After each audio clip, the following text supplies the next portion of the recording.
Mr. Squire donated the farm to Floresville Mather College.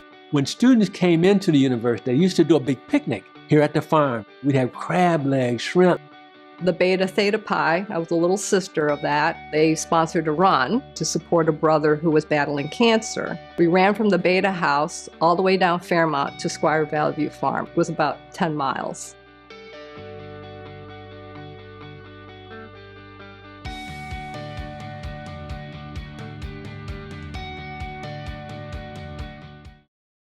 Cleveland was pretty segregated in lots of ways.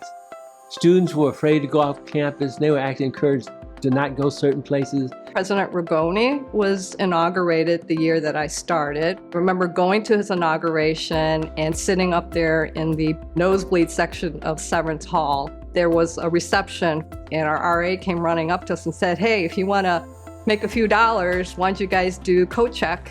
I remember doing that. One of my favorite experiences, I took an entrepreneurial class with the late Richard Osborne. He was the most inspiring professor I've ever had. He would regularly bring in a CEO. He would ask them a battery of questions. They all did the right thing. Kind of instilled that you need to stick to your values. I studied sociology. I've used it both in my life and in my work.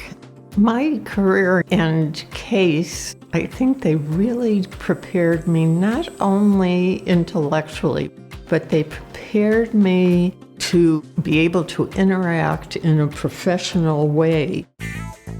But 75 was a great class. We had the best music across all types of cultures and generations. I think it brought us together. If we had a party, we'd invite everybody to come. Didn't matter who you were, what you looked like. Even all the fraternities that predominantly at that time were my fair-skinned brothers and sisters. We all played football together, so they invite us to their party, we invite them to our party, and we knew no one was allowed to get mistreated.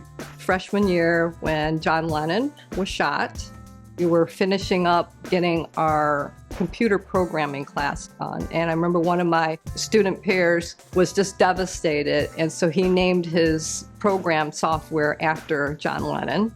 Working full-time and working on my graduate degree part-time, it was a little bit tough to build relationships. There was a summer course in Europe that I participated in. And that was really the opportunity where I got to meet my classmates and have created lasting relationships. My sophomore year, I did a summer internship in the polymer department where we actually did research. And I think that's what kind of kicked me off to think about going into graduate school. My advisors, Dr. Ishida and Dr. Koenig, really prepared their students for being in industry or for research. They focus a lot about the soft skills, like how to write, how to communicate.